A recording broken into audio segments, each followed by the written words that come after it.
In 2025, Seattle isn't just a tech hub anymore. It is quietly becoming a destination for the very wealthy, and the reasons might surprise you. So what we're diving into today is how Seattle's transforming into a true lifestyle and luxury hub. We're going to talk about why the wealthy are flocking here, and we're going to talk about where they're moving to and what kind of homes they're buying. Hey, I'm Matt Goyer, Seattle and Bellevue area real estate, and help lots of people buy and sell homes here, including some amazing waterfront homes, multi-million-dollar floating homes, as well as penthouses atop some of our best high-rise buildings.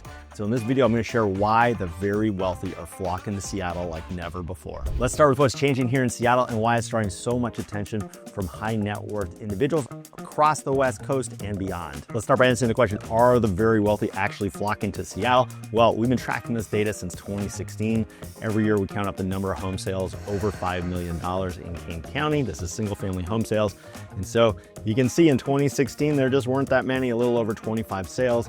Fast forward a few years, and you can see that in the last 5 years, we've had a big surge of sales over $5 million. Yes, some of that is inflation, but there definitely has been more demand at that price point. Last year, we saw sales surge again after a really slow 2023. The jury's still out on 2025, but when we look back and look at what was the most expensive sale in 2024, well, it was this one on Evergreen Point Road in Medina for just under $40 million. And already this year, we've seen a sale at $63 million. Jeff Bezos sold his Hunts Point home off market, big price tag. But we've also had some other big sales so far this year. The second most expensive sale of the year was this one in West Bellevue. This brand new construction home sold for $26 million off market. And then this home in Magnolia sold off market after it had been on the market. It sold for a little over $21 million at the beginning of 2025. What's driving the surge of sales over $5 million? Well, it's very likely that a lot of these buyers are going to be tech execs. And we look at our local tech companies, you look at Amazon and how it's done over the last 5 years. Its stock has had a big run up since 2023. Costco, also big stock run up here over the last 5 years. Other hometown company, Microsoft, has gone from $200 to $500 in 5 years. So these executives have made a lot of money in stock-based compensation. And then some other companies that aren't from Seattle but have a big presence here, like Meta, the creator of Facebook. Also big run up in stock here from $200 to $750 in the last 5 years. So we see a lot of these buyers cashing in their stock and buying these big waterfront homes. What's attracting these buyers to these $5+ million homes? Well, one, we have spec builders building some really fancy $5 to $15 to $20 million homes, so that you don't have to put up with the weight of building custom construction or all the headaches and hassle. You can move right into a brand new, all the bells and whistles, $20 million homes. There's a lot of those on the east side, Bellevue, Medina, Yarrow Point, Hunts Point kind of area. It's actually crazy how many spec homes like that are being built right now. And then we've also seen some great new high rises being built, both in Seattle and in downtown Bellevue. So in Seattle, we've got First Light. They have some great penthouse options for those wealthy buyers who want to be close to work if they're working downtown or in South Lake Union. And then on the east side, specifically in downtown Bellevue, we've had Avenue Bellevue get developed. And so you got the Avenue Estates, the Avenue Residences. Remarkably, nearly all of the penthouses at the Avenue Estates have sold, and they've sold for record prices. So how's Seattle changing to make it more attractive for the very wealthy? Well, for one, our climate here is getting better. For a long time, we've been known as a very rainy state, but thanks to climate change, our summers are getting longer. The winters are getting a little more wilder, but overall, climate change has unfortunately been a net positive for Seattle, and we see that as a reason why a lot of people are moving here. Another reason why Seattle has gotten a lot better is that our infrastructure has improved. When I first moved here 20 years ago, there was no light rail. Now we have a growing light rail system. We have one in Seattle, we have one on the east side, and next year they're going to be connected, giving us for the first time a way to connect all of the greater Seattle area with mass transit. We've also really grown into a big city. We have major sports teams for almost every sport, except for basketball, unfortunately. But thanks to the new Hockey Arena Climate Pledge, it is attracting a ton of musicians. So there's also a lot going on the music scene. Everything from the small, tiny clubs that Seattle is known for to big stages like Climate Pledge and Lumen Field. Our restaurant scene here has also really developed, giving us a ton of great options, especially around seafood. A lot of great sushi restaurants, but there's great restaurants of every kind, all cuisines now in Seattle and on the east side like we've never seen before. So yes, we're seeing a lot of transactions over $5 million, but let's dig into why Seattle is so attractive right now. So one of the reasons we hear that the very wealthy are moving to the greater Seattle areas for tax and financial considerations. One of the great things about Washington State is there's no state income tax. That's a big draw for the high W-2 earners. We do recently introduced in 2022 have a modest tax on capital gains, but it's still a lot lower than other states. And so we're still very competitive in that region. Another reason, as compared to California, our luxury real estate is priced at a discount. Our biggest home sale of the year was $63 million. That pales in comparison to what some of the homes in LA sell for. And then if you look at where the majority of our luxury homes are selling, in that 10 to 20 something million dollar range, your dollar goes so much further here in Seattle than it would in California. So it's a big savings to come here. Our property tax is basically the same, and our tax structure is so much better. So if you're in that price bracket, why would you choose California? So for many ultra wealthy buyers, they see Seattle as a way to protect and grow their wealth while staying on the West Coast. And with the neighborhoods that they likely live in here, and the benefit of the neighborhoods that they're picking to live in here in the greater Seattle areas, that those neighborhoods see really strong appreciation.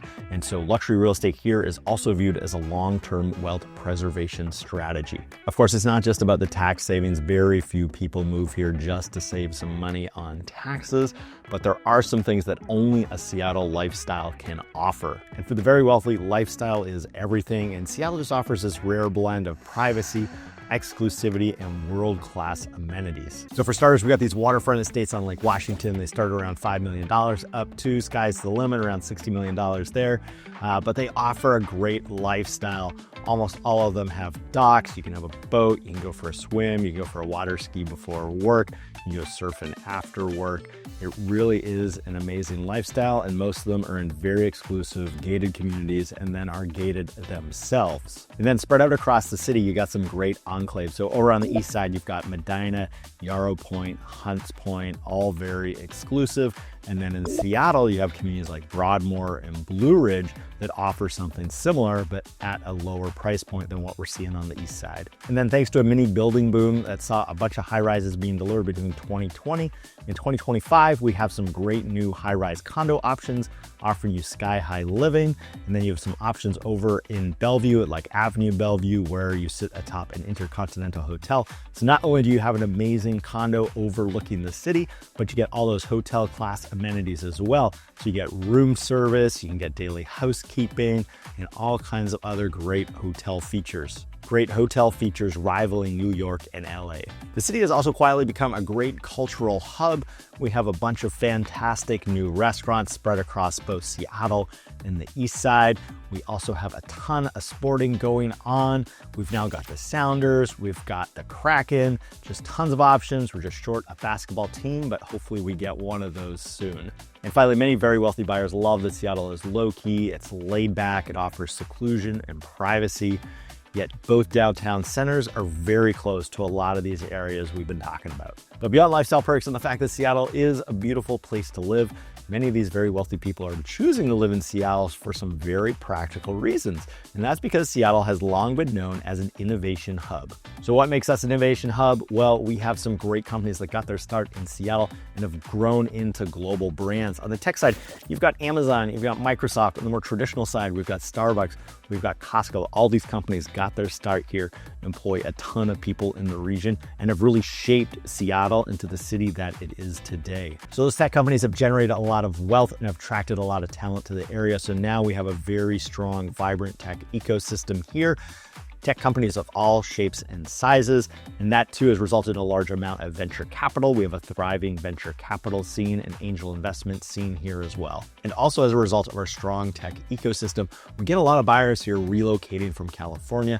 Fortunately, it's very easy to get back to California, whether to see family or for work. There's direct flights many times a day, both to the Bay Area and to LA. And for people who have business in Asia, very easy, lots of direct flights over to Asia as well. And while business opportunities are important, a lot of people are drawn to Seattle because of our unique combination of nature and lifestyle. The awesome thing about this area is we've got the ocean on one side, you've got mountains on the other. In between, you have a couple great cities and some big, large bodies of fresh water, offering you a wide variety of activities that you can do on the weekend and offering you a wide variety of different places you can live. So within an hour of Seattle or Bellevue, you could be skiing at Snoqualmie Pass, you could be sailing on the Puget Sound, or you could be hiking in the Cascades, and you could do all those activities in the same day. If you choose to live on the water on Lake Washington, Lake Sammamish, or Lake Union, right in your back door, you've got a ton of boating options, whether it's power boats or sailboats. You got kayaks, you got paddle boards, you got swimming. It is such a lifestyle, and thankfully our summers are getting a little bit longer here. They used to be just July and August, but now our summers stretch from May to the end of September, and they are great. But the interesting thing about Seattle is that the weather doesn't hold a lot of people back. Even in January, you're gonna see people out hiking in the rain. You're gonna see people biking around Mercer Island. The weather here really doesn't slow people down.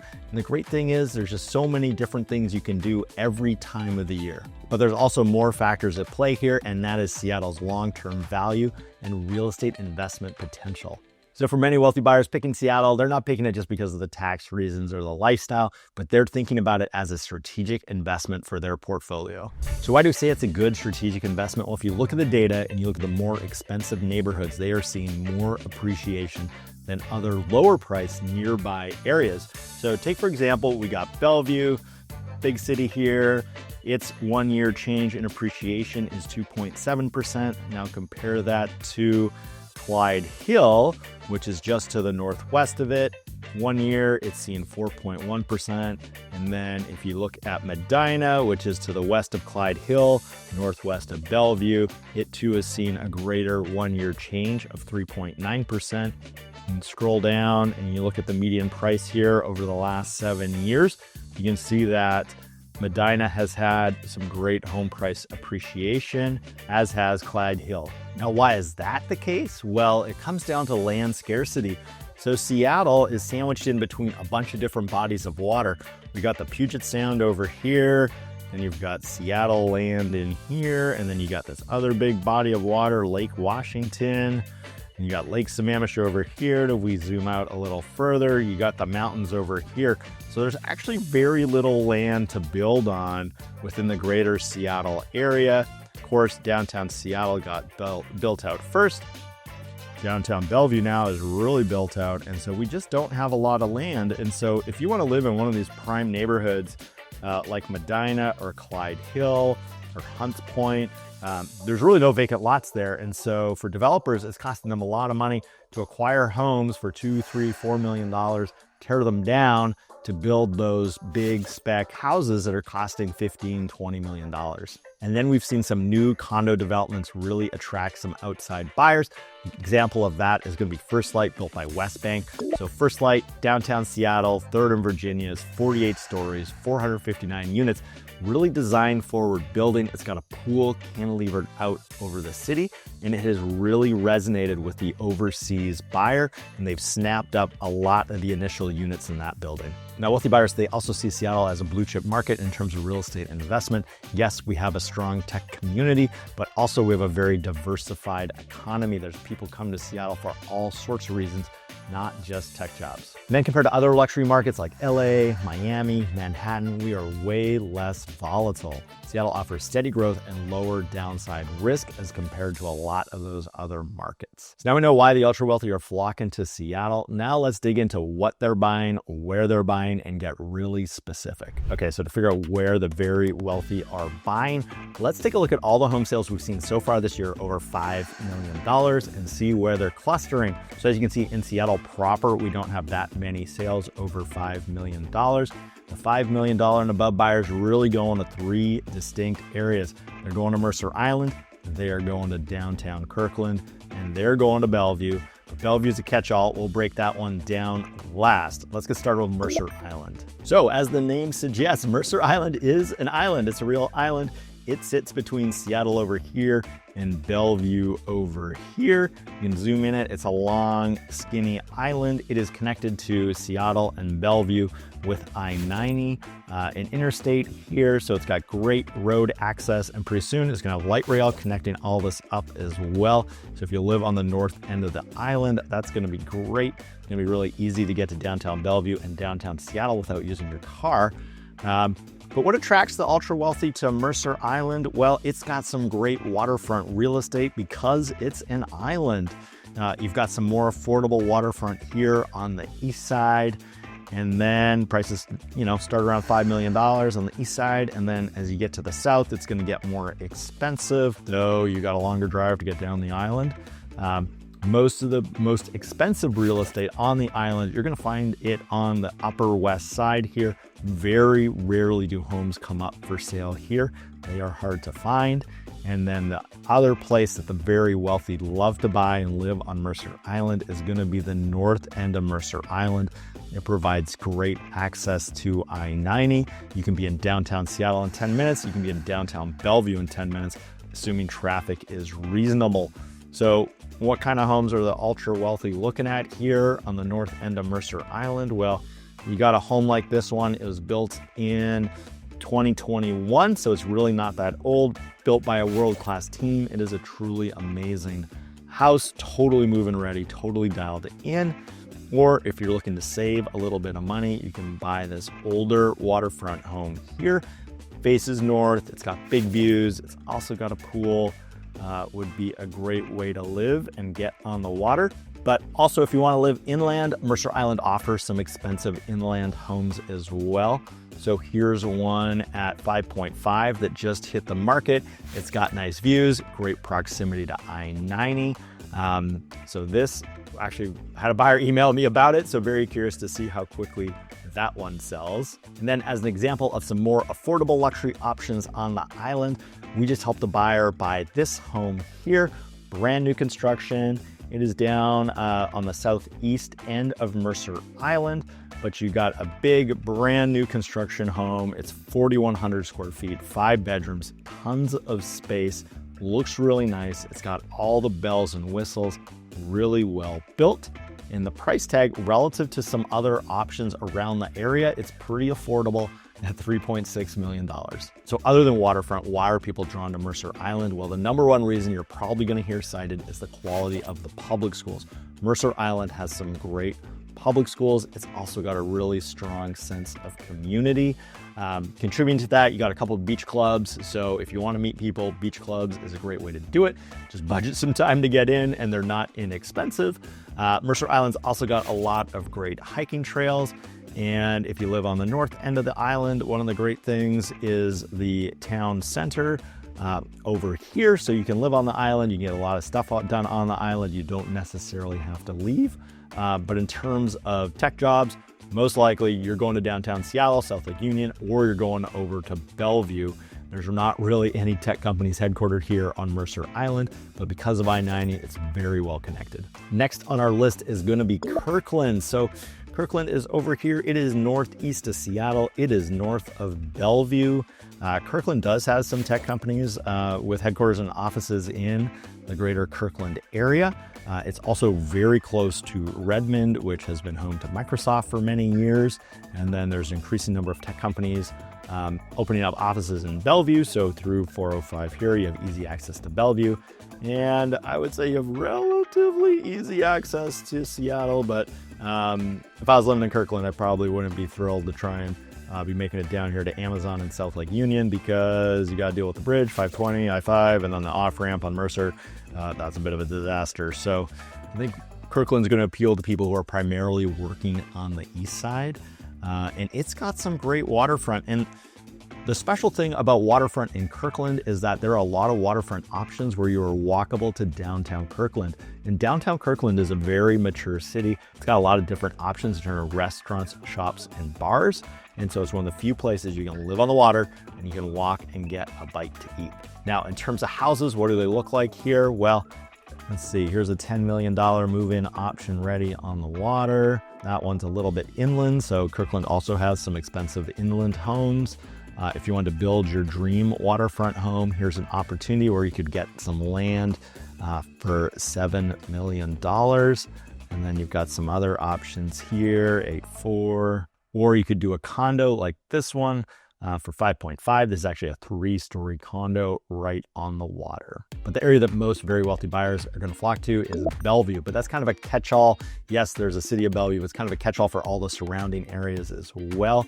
The specific areas of this area that people are going to be interested in, you've got Medina over here. So you got Medina. You've got Hunts Point, where some of our most expensive homes are here. Jeff Bezos's home was over here. It sold for $63 million. You've got an estate. It's not showing up, but it's for sale for something like $50-60 million, the old Kenny G estate. You've got Yarrow Point. And these are all their own cities, but primarily just made up of really expensive houses. And then if you don't necessarily want to live on the water, you've got Clyde Hill right here, which unlike almost any other area in the area, it offers you some very expensive inland options. Where else in Seattle are you going to find a $20 million house that is not waterfront? Clyde Hill, that's the answer. So what makes these areas so desirable and so expensive? Well, you got Medina here, and because it is on the eastern side of Lake Washington, it's got these big west-facing views, and this is known as the Gold Coast of Lake Washington. This is where Bill Gates lives. A lot of other very wealthy or celebrities live in Medina along the water here. Given the number of waterfront homes there's actually very few for sale at the moment if you want to get onto this very exclusive Gold Coast. Your other options for very expensive homes are going to be Hunts Point. The other thing that makes this general area very desirable is going to be it's got great public schools. It's got great access to downtown Bellevue. The homes closer to 520 are going to sell for more, assuming you're not too close, because 520 has a fair amount of noise. But if you're relatively close to 520 gives you the easy access over to Seattle, and then it gives you access to Microsoft over in Redmond in the other direction. So those are the areas most popular for single family homes. But what about condos? So this is looking at the number of condos that have sold for more than $3 million so far this year. And you can see where they're clustering. So we've got some waterfront condos here in Kirkland that have sold. Then you've got this cluster in downtown Bellevue, and you've got this cluster in downtown Seattle. By far the most popular is going to be downtown Seattle or downtown Bellevue. Bellevue has really picked up steam recently thanks to Avenue Bellevue, which offers 2 towers. You got the estates mentioned earlier. It sits over top of an intercontinental hotel. So it offers those luxury home buyers that truly luxurious condo experience where you can get room service, daily housekeeping, all that good stuff. It even has valet parking, or you can have a more affordable experience over at the Avenue Residences, or a building like Mari. I think Mari delivers great value in downtown Bellevue, and it's got this great rooftop amenity that no other building has. And then over in Seattle actually offers more options than downtown Bellevue. If you're looking for a high-rise penthouse type experience, you got some new buildings like First Light, still has a couple penthouses to sell. And it's got this cool cantilevered pool out over the city, 48 stories, very designed forward experience. Or you've got a more traditional looking building like Spire. It was built just a couple years ago, but still has brand new penthouses. And then you got some of the older buildings which still deliver great value. You've got buildings like 1521. All the units in 1521 are, in my opinion, really nice. Or you've got the Four Seasons, which is truly the most luxurious option in all of the area and has the HOA dues to match. But like Avenue Estates, it offers you that hotel-like experience because as an owner of a Four Seasons condo, you get access to all the Four Seasons hotel amenities and experiences as well. So whether it's waterfront estates or sky-high penthouses, you can see that luxury buyers are snapping up a fair amount of real estate across the greater Seattle region. And the thing to keep in mind is that all this real estate is very specialized and nuanced. Lakefront homes have a lot of nuance to them. There's a lot to understand. There's a lot you could get wrong. The same is true for buying a penthouse condo. You're buying not just a penthouse, but you're buying into a building. You really need to understand the building you're buying into. And it's for all these reasons, it's really important you hire an agent who's got a lot of experience. So hey, I'm Matt Goyer, Seattle and Bellevue area real estate agent. I've helped lots of people realize their dream of living on the water, whether that's going to be in a waterfront home or in a floating home, and helped an even greater number of people buy condos, including penthouses in buildings like the Emerald. So if you're considering relocating to Seattle, luxury or otherwise, or you're thinking of upgrading your situation here in Seattle, feel free to reach out. My contact info is below. Feel free to call or text anytime. And if you want to take a waterfront tour of some of those great estates we talked about in Medina, Yarrow Point, Hunts Point, you don't want to miss our video here where we hop in the boat and we go see some of the most amazing houses we have in the greater Seattle area.